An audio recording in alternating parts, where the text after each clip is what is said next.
Sebuah kisah memilukan pengantin pria patah kaki tetap menikahi kekasihnya viral di media sosial. Sang pengantin pria yang kesakitan tetap ingin menikahi pujaan hatinya. Ia datang di hari pernikahan dengan keadaan patah kaki.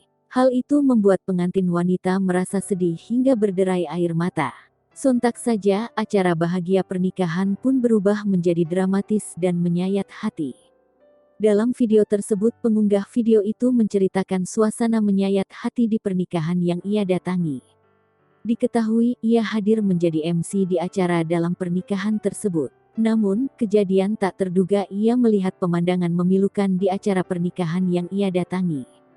Terlihat dalam video viral tersebut pengantin pria tampak menangis. Ia tampak tak kuasa menahan tangisnya saat bersalaman dengan para tamu undangan yang mendoakannya. Diceritakan kisah pengantin pria tersebut mengalami hal terduga sebelum hari pernikahan. Pada H2 pernikahan pengantin pria mengalami kecelakaan. Kecelakaan tersebut membuat kondisinya patah kaki di bagian dengkul dan tulang kering karena retak. Tak sampai di sana, suasana bertambah pilu saat pengantin wanita diantar menemui pengantin pria. Sang pengantin wanita menangis sembari berjalan menghampiri calon suaminya itu. Suasana dramatis lainnya pun terlihat saat pengantin pria akan melakukan ijab kabul.